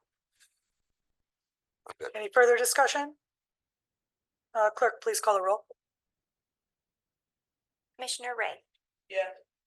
Chair Strebs, I have to abstain as I have a family receiving services from Hope Through or a family member receiving services by Hope Through Navigation. Thank you. Goodness. Vice Chair Taylor, Yes. Commissioner Wheeler, Yes. Commissioner DeLu, Oh, God. Oh, sorry. Oh. Commissioner DeLu, Yes. Commissioner Gisler, Yes. Vice Chair Pro Tem Hepler, Yes. Commissioner Mazer, Yes. Commissioner Morales. Yes. 8 yes. Thank you. That motion carries. Can I make a quick comment? Yes, Commissioner, Vice Chair Pro Tem. Sorry. Thank you, Chair. I just want to make a quick comment. The matrix that we just went through is very important. This parking structure is hugely important. We've been working on it 3.5 years. And the hard work by our administration, by this board, and by our committees is critical to getting a good product for our citizens, but we have to move ahead. We need to get these things done in a timely manner. We're already 3.5 years behind. So I want to thank everybody's time, our administration, the board, and all of your patience in making sure that we're going to have a quality product at a reasonable price for our taxpayers, and that we get as many people as we can working on the project, and I'm sure there will be. So thank you for your time and effort. Thanks, Miller Davis, for your hard work. I've been in many of the meetings, as some of us have been, and there's a lot of work involved in this, but we got to get it done, and we got to get it done soon. All right, thank you. We'll take up the next item as item 2026-393. It's a request for approval of appointment to the Environmental Health Advisory Council. So just to, I wanted this move just as a quick fix just on an item. So we're appointing a recommendation for the general representative to the to EHAC. I'm a member of EHAC. In the packet, my term has expired, so I just wanted to add my name to the motion, re-solidify my term, so we didn't have to come back and do it again later. That's all. So I'd entertain a motion to that effect. Support. Motion made by Vice Chair Taylor, supported by Vice Chair Pro Tem Hepler. Any further discussion? Commissioner Ray? Does she need to interview with board appointments committee like everybody? I feel like we just skipping processes. All of the commissioners are appointed to their advisory bodies without interview. Commissioner Ray, you're appointed to a number of them, right? All right. So with that, all those in favor signify by saying aye. Aye. Any opposed? That motion carries. Thank you. All right. Let's see. Now I'm going to go back. We still have the final, we have the other non-consent item 2026-439. Request for approval of amendment number 1 to the construction manager at risk CMR agreement with Miller Davis Company to establish the guaranteed maximum price for 440 North Church Street parking garage project. Administrator.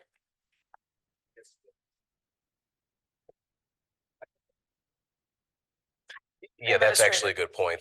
Thank you, Chair. You need to identify what that is now. Yes, and that's what I was speaking to them about, because the modification was made back from Martell to Esper. They have to recalculate some things. So they're doing that now as we speak, but they're going to need a moment. So, okay. Yeah.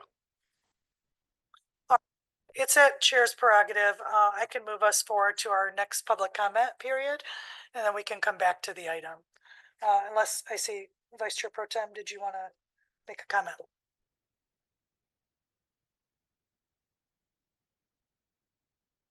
Want to slow. You don't want to slow it down. Yes. It's already at a snail's pace. Yes, we will bring that forward tonight for its final resolution. Okay, so we'll go to item 14. This is the second opportunity for public comment. Members of the public can join us at the podium. Share public comment up to 3 minutes. Once recognized, share your name and where you're from. If you wish to participate virtually, you may do that at the number previously stated by pressing *3 and joining the queue. Welcome. Welcome. Hi, my name is Gwendolyn Hooker. Good evening, Chair Strabs, Vice Chair Taylor, Pro Templar Hepler, Corporate Counsel, Administrator, and all of you wonderful commissioners. I just really wanted to come and give you a really brief update on the Hope Family Respite Shelter, which is going remarkably well. I believe that y'all got the report from from February the 20th, and we are submitting another one for March the 20th. But just some good news. Everyone knows about the Sugarloaf project with the Kalamazoo County Public Housing Commission, which has been a great collaboration, because at least 3 of the families that are at the Hope Family Respite have transitioned to Sugarloaf. And so we are actually being very intentional about, connecting those dots, using all of the partnerships and collaborations that we have to be able to get families into permanent supportive housing, which is really the reason why Hope Through Navigation signed up for this project. And I appreciate all of you's support, well, almost all of y'all's support. Just kidding, Commissioner. But I appreciate everyone's support and trust and Hope Through Navigation, and really supporting the families that are in this shelter. We are working very hard to support them and making sure that they get the services and supports that they need to remove the barriers, which is why they're unhoused in the first place. And so when we do that, I believe that we are creating sustainable futures for the families that we are directly impacting. And so I thank you. I appreciate all of you. And I look forward to seeing you in a couple of weeks when I come back and give you another update. Thank you so much. Thank you. Is there anyone else wishing to make public comment?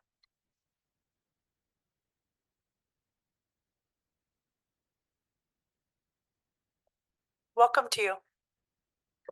Hello, There you go. good evening. Good evening. My name is Katie Schneider, and I was your candidate to be appointed to the Environmental Health Advisory Council. And Chair Shrubs, I appreciate your attention to detail. When you mentioned there was a slight revision, I assume that that was the dates next to my name on the memo. I know you guys don't want to go back to anything because it's been a long night. However, looking at it, I do question, they have the dates for my term as 1/1 of 2025 through 12/31 of 2027.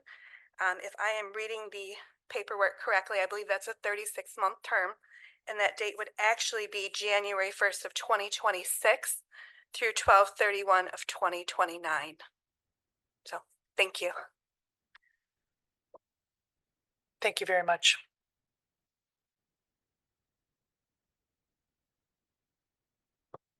Welcome. Hello, everyone again. Just trying to buy time for Miller Davis to do some complicated math out there. Couple things. It was talked about in the previous meeting a little bit. It was brought up a couple times during this meeting. Maybe it might be a good idea to have the board leadership meetings at least accessible to the public or recorded. That way the rest of the board and public can see how the sausage is made, so to say. And how decisions are made, and they're recorded so that anything that's decided, it doesn't turn into a he said, she said type thing.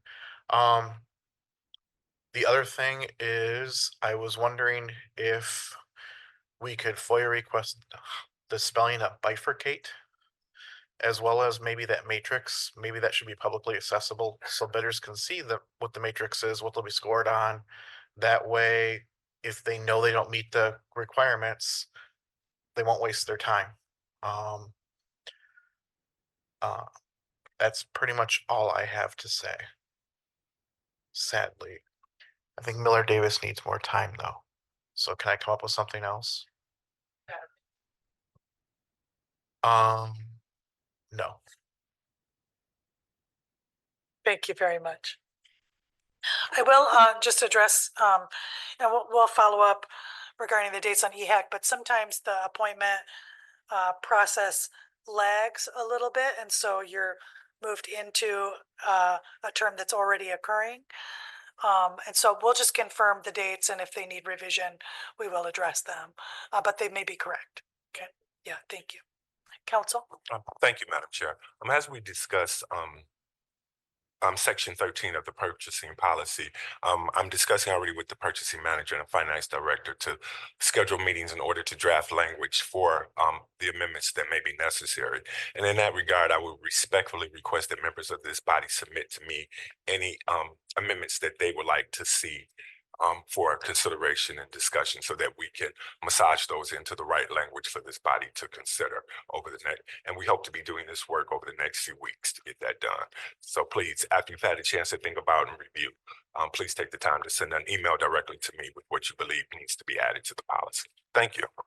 Thank you, Council. Hopefully we can just move forward the initial draft, which just included the word subcontractor.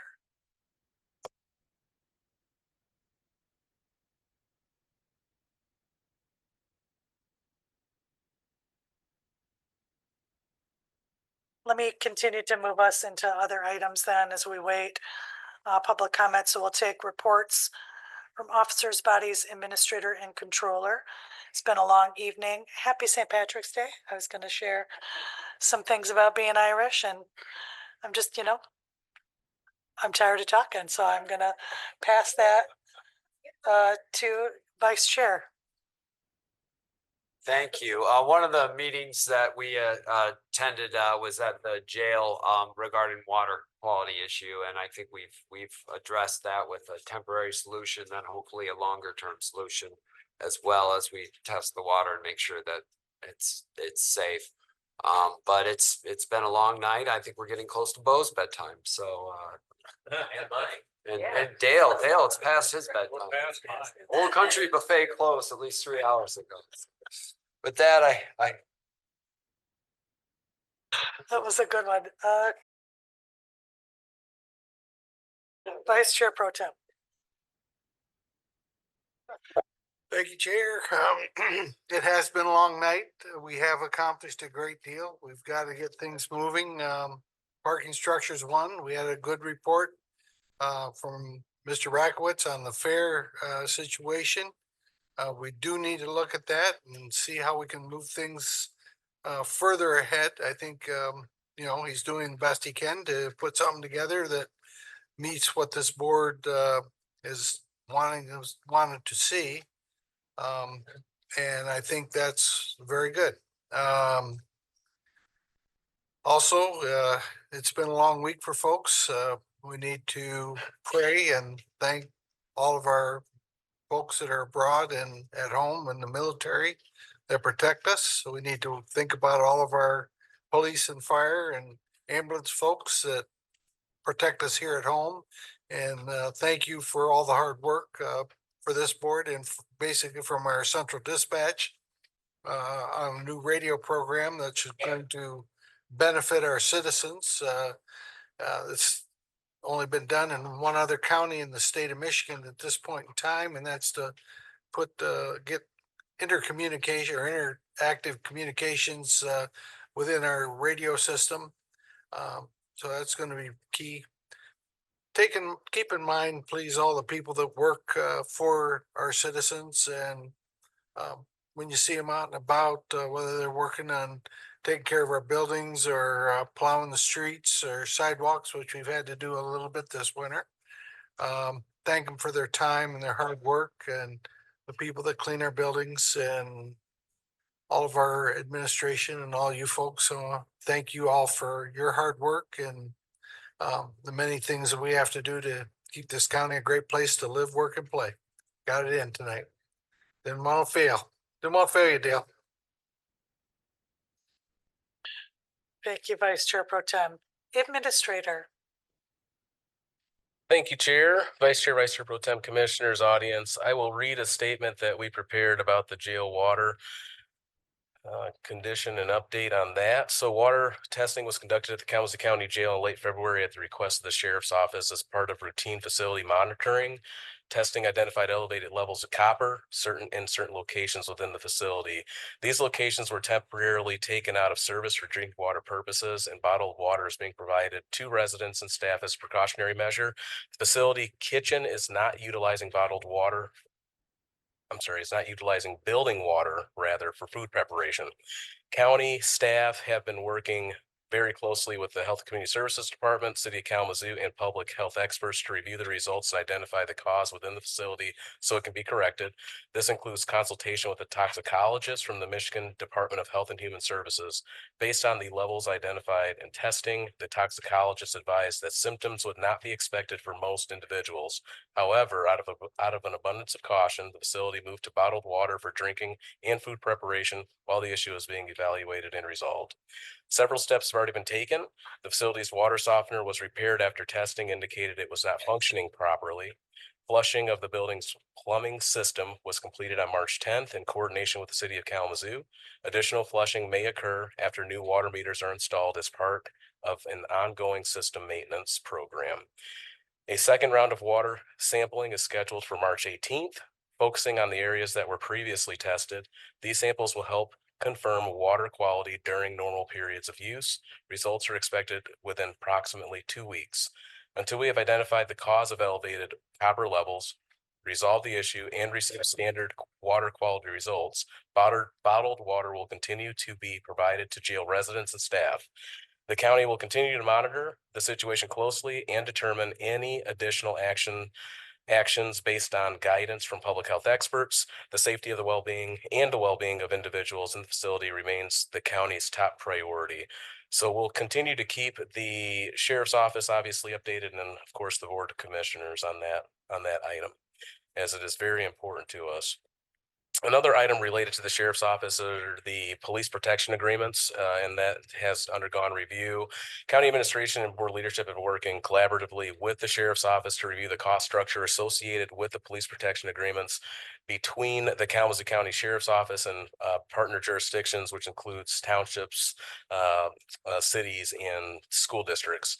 The review is focused primarily on ensuring that true costs providing police services are appropriately captured in the agreements. The goal is ultimately to ensure that county resources are allocated equitably and that financial responsibility for contractor services is appropriately distributed among participating jurisdictions. While the negotiation strategy is not comprehensively finalized, the effort is intended to promote transparency, sustainability, fairness, and into the delivery of countywide law enforcement services. So board leadership attended this meeting with exception of Chair Strebs and is in agreement with the shift of this financial model. So this is a board leadership endeavor as well as an administration endeavor. And what I can say is, currently in my review of one particular contract and that came to my attention, we aren't even charging the appropriate cost even as it stands contractually. So one, we want to ensure that contractually speaking, even currently, that we're charging the appropriate amounts per contract, and then that we also ensure that services provided are commensurate with the services that are rather the financial aspect that should come along with that. So we're working in consultation and collaboration with the sheriff's office to ensure that the townships and the school districts and the cities all are on the same page, and we'll continue to keep this body updated on that. I wanted to update you on the Oshtemo Charter Township Sanitary Sewer Project and the financing around that. So as you know, the board recently approved a resolution authorizing county assistance and initiation of Public Act 151 financing for improvements of the Oshtemo Charter Township's sanitary sewer system. The county will end up facilitating approximately a $15 million bond financing program to support their expansion of that improvement wastewater infrastructure in their township. And this partnership enables the township to advance necessary financing authority, and obviously recognizing that these types of cooperative agreements support responsible growth and long-term community development needs. One of the next things I want to talk about is an exciting endeavor, and I won't be available for the next meeting, but it's the 440 North Church Street Parking Garage Public Art Initiative to guide the selection of a major public art installation associated with the new parking structure at 440 North Church.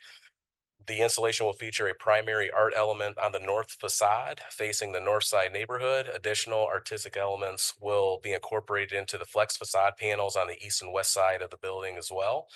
The committee will meet through March, and so their next meeting is actually scheduled March 24th to review finalist proposals and expected to present a recommendation to the board, hopefully by the April 7th meeting. And then given the site's proximity to the Amtrak station and the Wolverine rail line, the installation should serve as a highly visible gateway feature for visitors in Kalamazoo, whether they're passing through or staying. An update on the architect selection for the administration building. An internal evaluation team has finally completed interviews with firms. So there are 4 finalists that were selected for that, for the responding to the architect engineering proposals for the new administration building. We identified finalists through a pretty comprehensive review process. So now the documentation and begin negotiations with the selected firm. Once negotiations are complete, a recommendation will be brought forward to the board for consideration, and the contract will pertain specifically only to architectural, engineering, and design services associated with the new administration building. A construction manager, CMAR, bid proposal process will occur in the middle of that design process to ensure we onboard them a little earlier than what we did for the parking garage, because that did create a little bit of complication. The last thing I will mention, well, it's not the last thing. I have 2 more things, but the one thing I wanted to update the board on is we have completed final rounds interviews for the deputy health officer recruitment. So we've met today to interview 3 finalists for that position. So health officer, Lens is currently reviewing those finalists and the materials that culminated from that process. So a hiring decision is hopefully anticipated by the end of this week, pending final review and reference checks. And then administration expects to provide an update to the board once the selected candidate has formally accepted the position. And I had something open. I think the last thing I'll say, just so that Carol Babcock in our office does not need to respond to a verbal FOIA at a public meeting.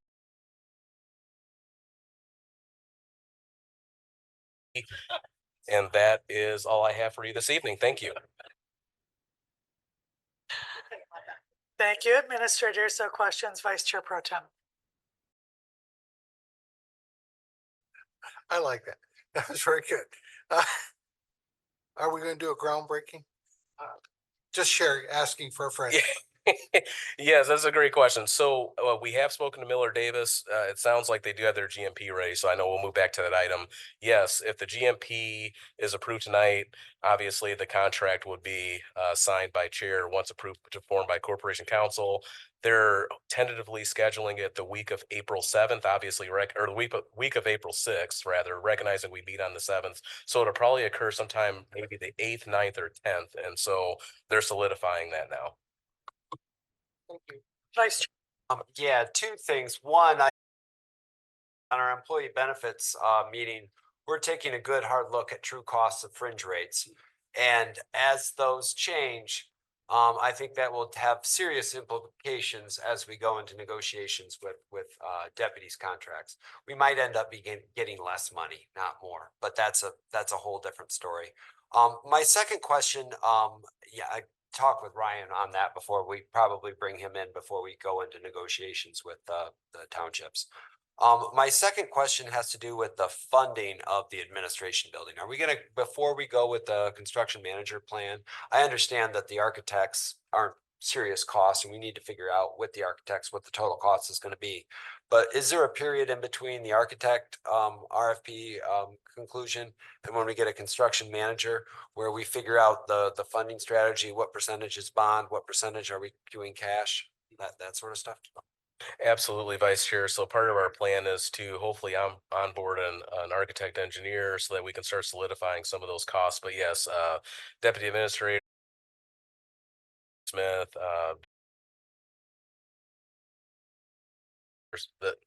the treasurer's office rather, to come up with some strategy with financing. And we know that this project will certainly entail some bonding for sure, if not for the significant portion of the project. So we'll definitely keep the board up to speed on that.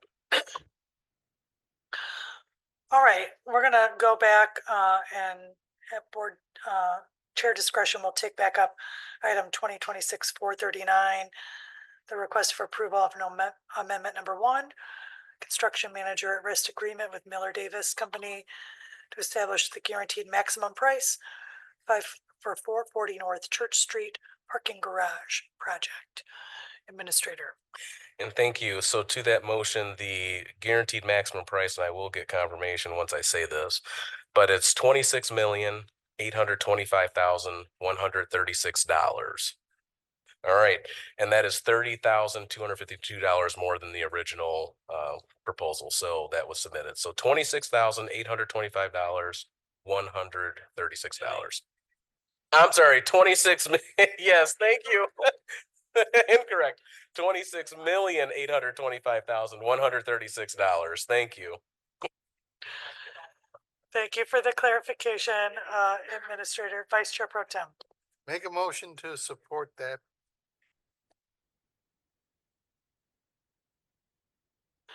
Motion made by Vice Chair Pro Tem Hepler, supported by Commissioner Morales. Is there discussion?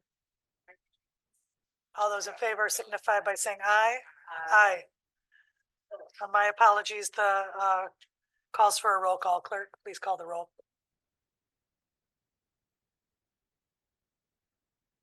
Vice Chair Taylor, Yes. Commissioner Wheeler, Yes. Commissioner DeLupe, Yes. Commissioner Gisler, Yes. Vice Chair Pro Tem Hepler, Yes. Commissioner Mazer, Yes. Commissioner Morales, Yes. Commissioner Ray, Yes. Chair Strips. Yes. 9 yes. That motion carries. All right, we will go on to members' time. Who'd like to start? Commissioner Wheeler.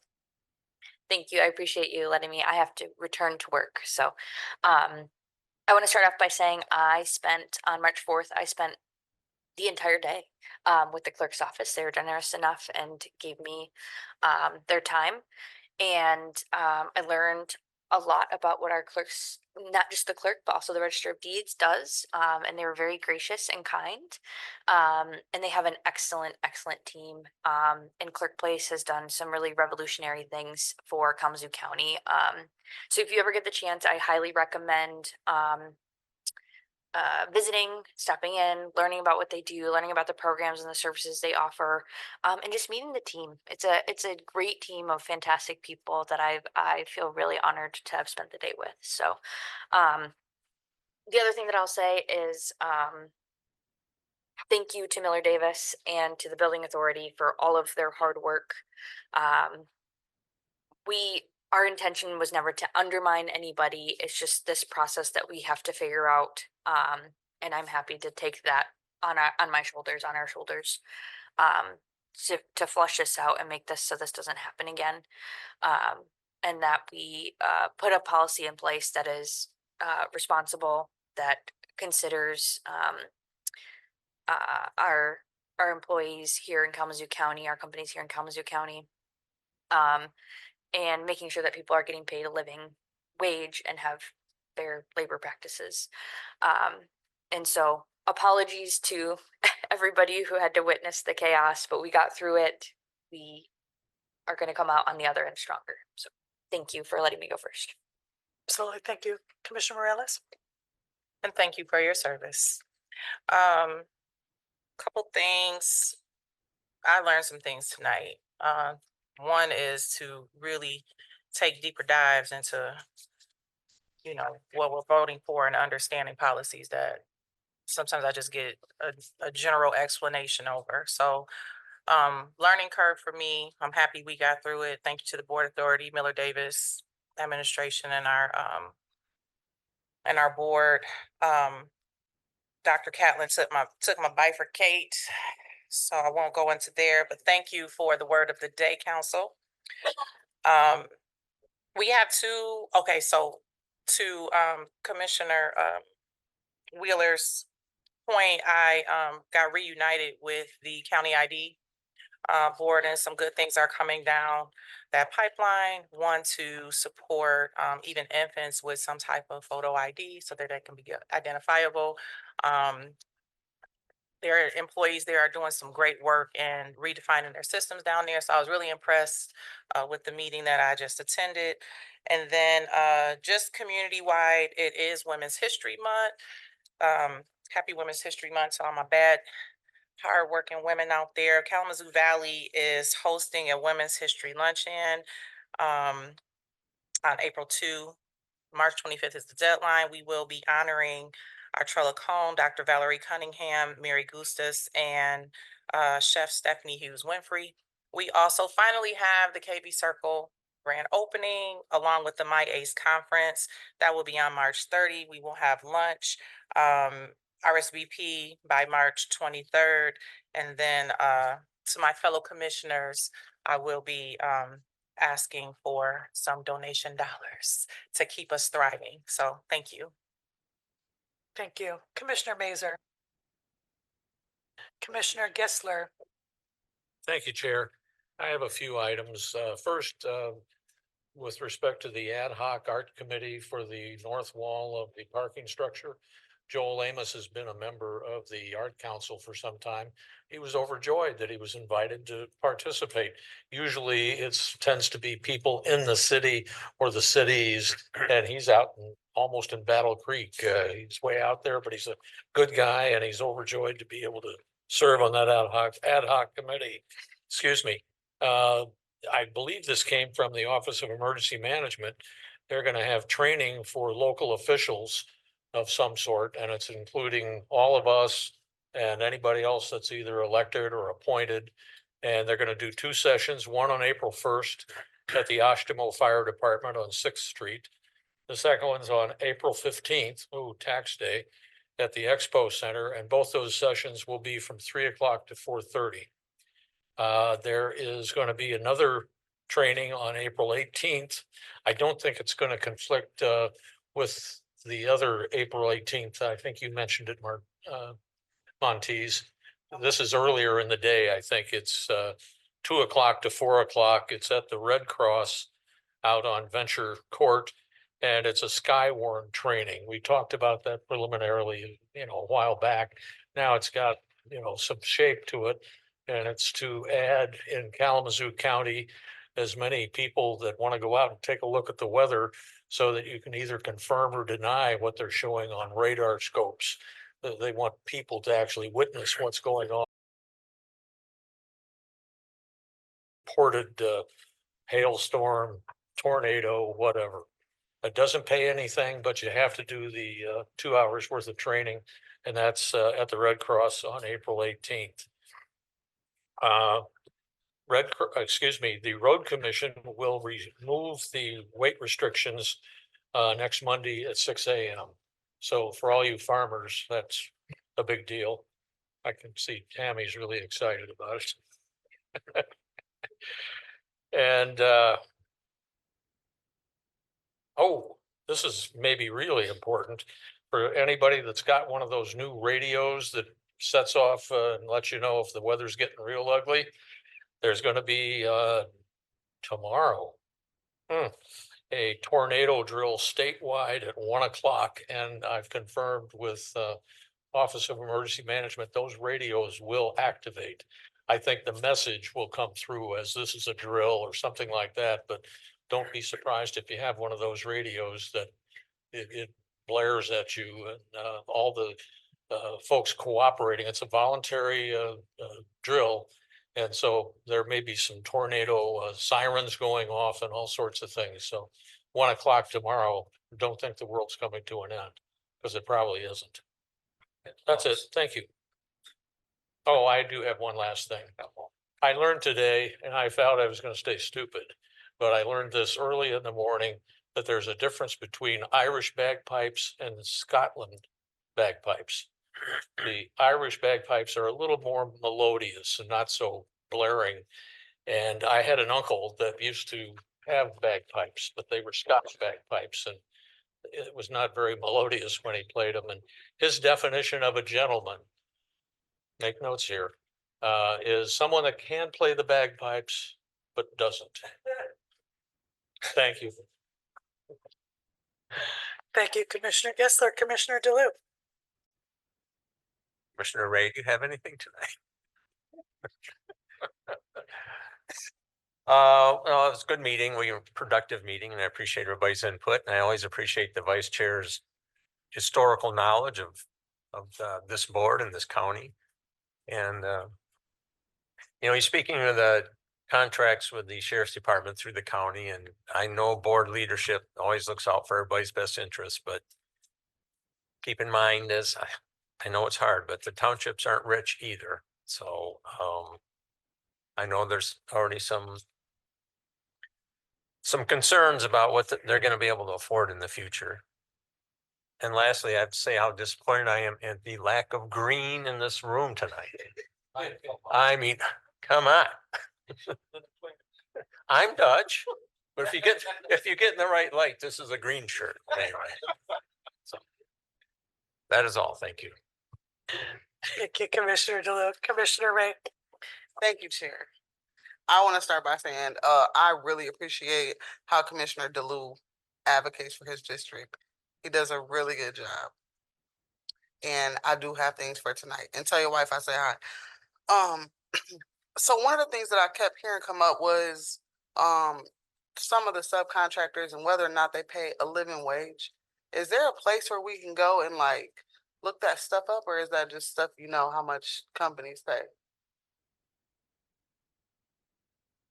So, yeah, Vice Chair, if you'd like to chime in. If we had used our subcontractor policy, then we would have been able to assess a lot of that information, and it would have been part of the matrix, along with how many employees live in the county or a contiguous county. What's your safety rating? Do you have an apprenticeship program? All those are factored into that policy. So to answer your question, yes, we could have figured that out had we used our policy. It includes, just to clear, further information too about benefits, retirement, et cetera. Commissioner Ray. Okay, I'll just note that was good information, but didn't really answer my question. So no, there's not a place to go. So when that reference was being made, it was just knowledge that people had, because I heard Commissioner Wheeler say it as well. But I want to thank everybody for their work on that process, the building authority, administration, Miller Davis. Clearly, a lot of hard work went into it. I just hope that we can work to improve our process, get it right and together before our next project, so we don't have to be here. I don't think it's our job or responsibility to really be getting down in the weeds like we had to do today. So I hope that we can just get better in the future. Also want to note that I appreciate the updates from the Hope Navigation Winter Shelter Project. I don't know if it's because we fund that one and not the other two directly, why we don't get those updates, but I would love to hear the same kind of updates from those other two projects and just kind of hear and talk through where those 100+ people are going when that ends March 31st. And if some of those folks have transitioned into permanent affordable housing, just kind of where those folks are. I like to hear those numbers and those updates. And then also was having a conversation with Corporation Counsel earlier today, and we were talking about training. And then the discussion tonight just kind of brought it all the way around full circle, where we talked about some of the boards, authorities, commissions, having some ethics and Robert's rules and conflict of interest trainings. I think that would be really good for us to implement, just for information and knowledge purposes. I think a lot of times we have experts appointed to these boards, but not everybody knows all the things that, you know, some of us know when we serve on the board, because we serve on a lot of boards and sometimes it's people's first time. Just think it would be helpful. I think that was it. I had something else and then I forgot because Commissioner Gissler was trying to be funny. So I think that's it for me. Yeah, have a good night. Administrator, to the point of the emergency shelters that are funded through the COC, they're receiving reports. Can we obtain that information and have that shared back to the board? Yeah, absolutely. We'll send that out hopefully by tomorrow. Great, Absolutely. thank you so much. All right, with that, ladies and gentlemen, we're adjourned.